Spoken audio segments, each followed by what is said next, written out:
channel. In today's video, I'm going to be talking about my top 3 all-time worst experiences here in Namibia.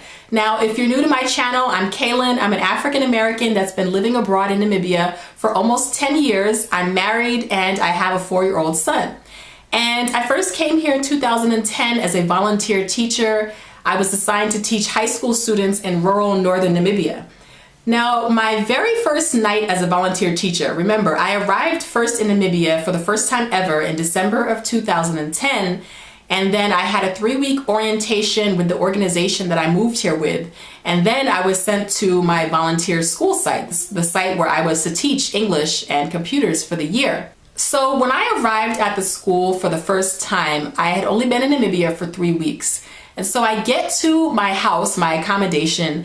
Actually, my accommodation was on the school property. It was a 3-bedroom house. It was paid for. I didn't have to pay anything.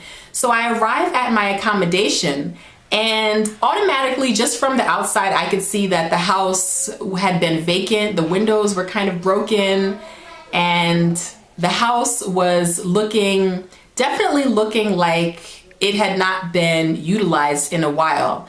And so when I get into the house, right away, I see giant spiders, well, they were giant to me as an American because I'm used to little teeny New York spiders, which anybody that knows me, they know that I have arachnophobia. I have had arachnophobia for as long as I can remember.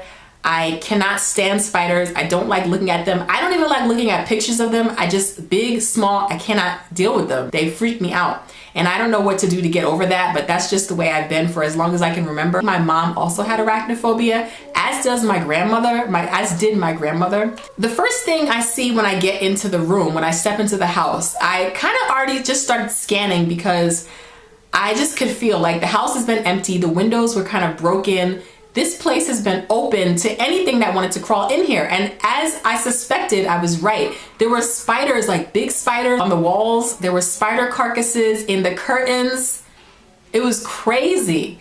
And there were a few teachers that were in my house helping me to sweep up a bit because the house was a bit dusty and stuff like that. So these teachers were helping me sweep, and every time I saw another spider, I would jump and freak out. And they were definitely looking at me like I was crazy, giving me some side eyes, like, what is wrong with this chick? Like, this is really the volunteer teacher? She can't even handle these spiders. I don't think they had ever seen anyone react to spiders the way I was reacting. And I couldn't help it. I was not being dramatic. Those were my true, genuine feelings. I was panicking. I was freaking out. I was running away because the spiders here, it was mostly wall spiders. Wall spiders are like this. Spiders in New York are like this. Wall spiders are like this, and sometimes like this, like freaky, gross. I cannot deal with those spiders. They have long legs. They're terrifying. So I'm freaking out about the spiders. That night, I had to sleep in that house all by myself. The house was really dusty and, really just, it had been vacant. And I was so terrified to sleep in that house that night. You guys don't even understand. So I remember barely getting any sleep that first night at all. And I had to be up the next morning, and I had to be at the actual staff room the next morning at 6:30 a.m. because that was the time that the school day started. So I did not get any sleep that night. I was so paranoid that there were spiders in my bed, spiders in the mattress, maybe spiders in the bed frame. I was so paranoid. I didn't even feel comfortable stretching my legs out all the way because I didn't know what could crawl and touch my feet. I was sleeping in a fetal position the entire night, but I barely got any sleep and I was terrified. I had brought Raid bug spray with me from the US, just anticipating because I had heard about the spiders in Namibia. And basically I quickly learned that Raid bug spray does not work fast enough on Namibian insects. And so I would say within 2 days, I definitely went to the supermarket, found that supermarket, and went and bought myself some Doom bug spray, which actually worked quickly and quick enough. So every time I would see a spider in my house, and I kept seeing them, I had to just say, you know what, Kaylin, you've got to deal with this. You moved to Africa, you moved to Namibia, this is what you got to deal with. It's mind over matter at this point. You don't have a choice. You're here now, so you've got to deal with this. You have to, otherwise you won't be able to survive. So I would see spiders, I would spray them from a distance and then run away. I didn't even want to see them as they jumped around. But and so that was my first night as a volunteer teacher in Namibia. I have never gotten used to the spiders in Namibia. I cannot stand spiders. People will say, oh, the spiders are great for killing mosquitoes and that. No. Like when you have arachnophobia, none of that matters. It's like out of your mental capacity, out of your control. It's just anyone who has arachnophobia and who's terrified of spiders, comment in the section below. I know I am not the only person. Now imagine being by yourself in another country, your first night in your new house, and there's spiders everywhere. It was crazy, but I survived. I'm still here. Now, my second worst experience in Namibia is definitely a bit more serious and depressing. And I want to tell this story in consideration and in a respectful tone because it does involve a serious matter. So in 2013, I took a job as an English conversation and grammar teacher to Angolan high school students that were living in Windhoek, Namibia's capital city. This job I loved so much. I loved the Angolan culture. They were very vibrant, very flamboyant, very just entertaining, and just a beautiful, beautiful spirited people. So I really enjoyed teaching Angolans English. I would do that again in a heartbeat. They reminded me a lot of African Americans in the sense that these kids were mostly from Luanda, and I think they were also mostly from like wealthier backgrounds. So their parents had sent them to Namibia to become proficient in English, and they definitely kind of had a lot of African American culture in them. You could just see it, like from the dress code to the music that they were listening to, but they also listened to their own music. But it was just like, they almost reminded me of home a bit. So I loved teaching those kids. If any of them were watching my channel, I miss you guys so much.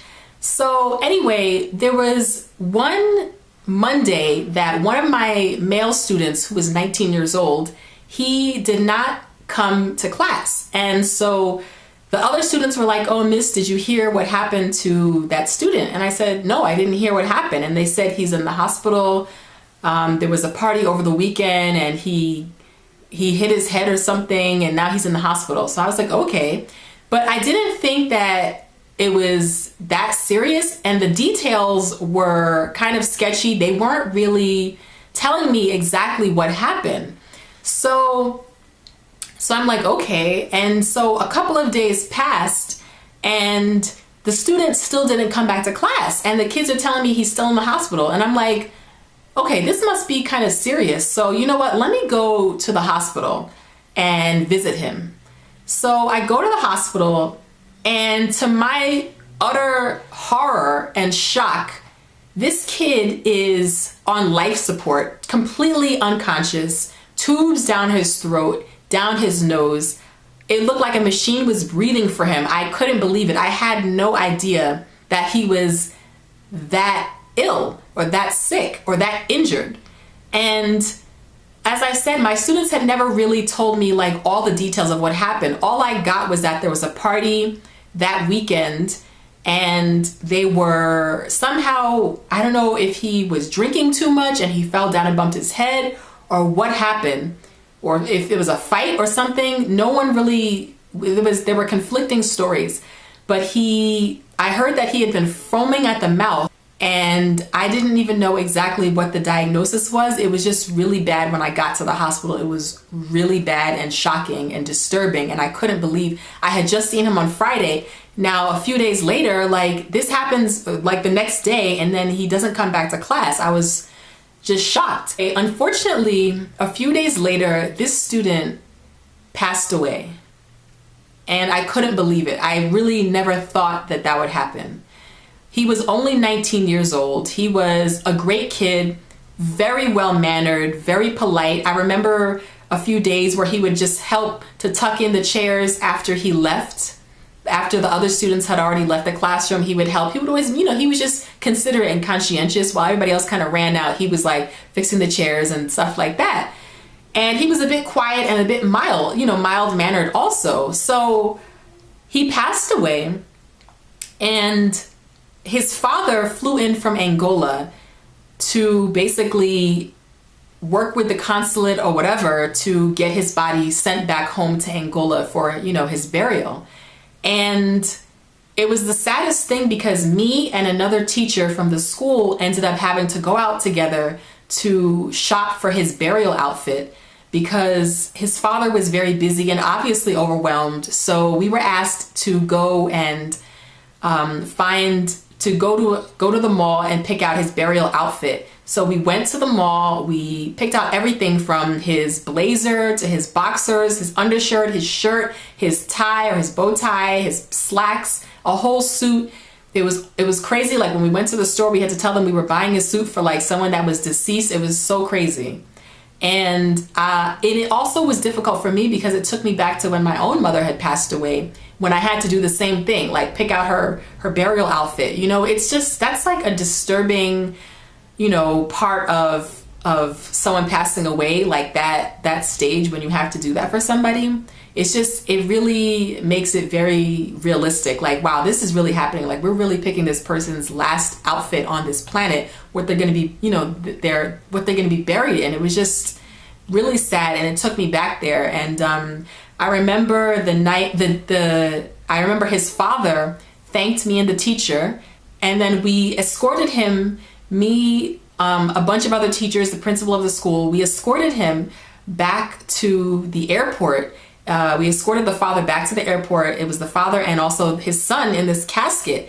And we got to like say goodbye to the casket, and then they like wheeled the casket into the package, you know, the section of the airplane that carries like cargo, into the cargo section of the airplane. And it just, again, it was like, oh my God, like this kid is only 19. Like he is being shipped back home in a freaking casket, like another piece of luggage. It was upsetting, it was disturbing, it was sad. And so that was definitely the saddest day that I've ever had, or the saddest experience that I've ever had in my entire time living in Namibia.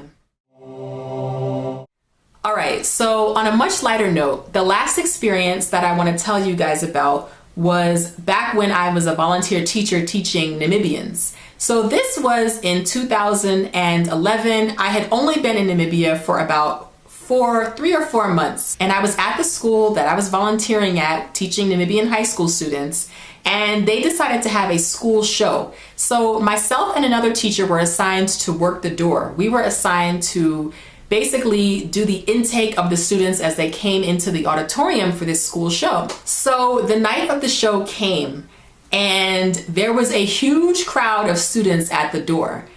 And so me and this male teacher that I was working with, like, we were just trying to keep the students like chill, and they were just getting more and more and more hyper and anxious to come inside of the auditorium. They were really excited, and then it was getting scary though, because at one point they started like, it almost became like a stampede. Like they started pushing, and I was really getting concerned for the safety of the students because I could see this is not safe. Like there are students standing in the front against the doorway, and the students in the back are pushing. Somebody could get squeezed and injured like this. So my mind just started clicking to, this is not safe. This is not safe. And then the male teacher decides to grab this big metal bench that must have been, I would say, at least 70 pounds. It was just a solid, thick metal. I don't know what the heck it was made out of, lead or what. But he decides to grab this gigantic metal bench and push it against the doorway so that the students do not come in until it's time for them to come in.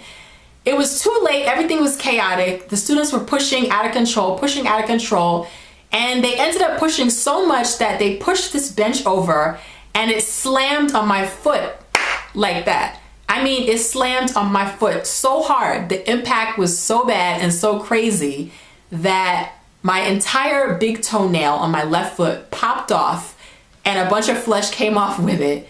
It was really bad and gruesome. There was a lot of blood all over my shoe. I started crying immediately, number one, because it hurt.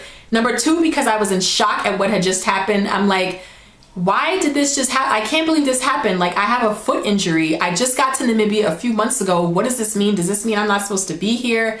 What is going on? Why would this happen? Now, like, what am I gonna do? It was painful. There was a lot of blood. I I started crying. I didn't care who saw me. All the students saw me crying. Like, a lot of students saw me and they all looked sad and they didn't know what to do. And I was crying in front of everybody. Finally, this male teacher came and took me and drove me to the nearby hospital, which was like down the road. It was a state or a government hospital. So I get to the hospital.